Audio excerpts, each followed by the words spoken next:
and in doing so, we hope to show our appreciation for you and for the teachers whose work we share. No one asked for the world to change this way, but it has.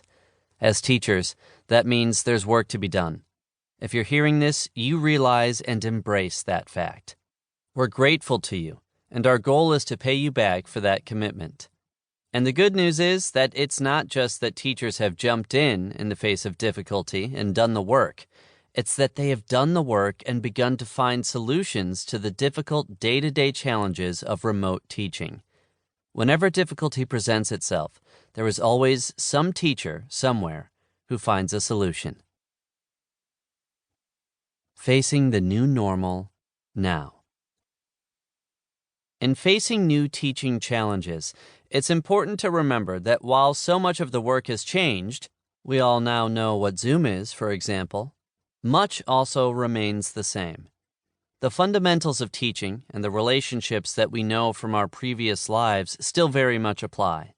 Sometimes we just have to look harder or in different places to see it. As one friend described her life under quarantine, it is a new normal, totally different but with at least an echo of the familiar. Since this new normal began, we've witnessed plenty of challenges in the classroom. Glitchy internet, good internet but some children lacking a device to access it, students participating from hallways outside their apartments, teachers leading classes with their own children in their laps. But we have seen even more of a can-do attitude, a problem-solving embrace of situations outside our control. There is less looking back over shoulders and more turning to face the future full on. It's important to underscore the urgency of this attitude, the absolute necessity of getting better at what we do now, no matter the circumstances. A recent blog post by Brown University economist Emily Oster used data from her colleague John Friedman's research to show how critical the next months and years of our teaching lives will be.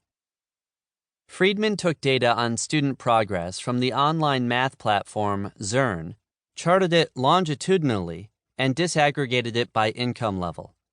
The data is based on the rate at which students who were already familiar with online learning progressed through achievement badges on Zearn's platform. It's an imperfect measure. On one hand, a lot of the work involves self-study of pre-produced materials, asynchronous learning, rather than face-to-face remote interactions with a teacher, synchronous learning. On the other hand, it's data on students who were already doing extensive remote work, and therefore students for whom transitioning online was probably far less of a disruption than it has been for others. Badges may not be a perfect measure of learning, but they offer data that shows us very clearly how being away from classrooms has affected a large group of students in a measurable way, and allowed us to disaggregate that data by income and look for potential disparities and inequities. By those standards, the data are devastating. Even for students in the best-off districts, the higher income ones, there was a reduction of about 10% in the badges earned, Oster wrote. And this seems to get even worse in the most recent weeks.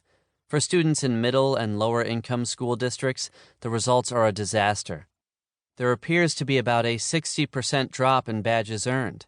That is, kids in these districts are moving through the curriculum at less than half the pace they did while in school. The situation is urgent, but we think the big issues are addressed not insignificantly by our willingness to focus on small issues of craft, to improve what we do every day as teachers. And, at the end of the day, there are some silver linings. A few things will work better online. Some students will thrive more there. Some things we'll learn will make us better teachers in all settings. There will be some lessons to take back to our old classrooms. We don't mean to ignore that. We just think it's important to be clear that everything we know about teaching suggests that on net, the experience online will be less powerful. And what's most worrisome is that it will almost certainly be that way for the students most at risk already. It's all hands on deck. A colleague, a journalist, wrote to us in the midst of the quarantine.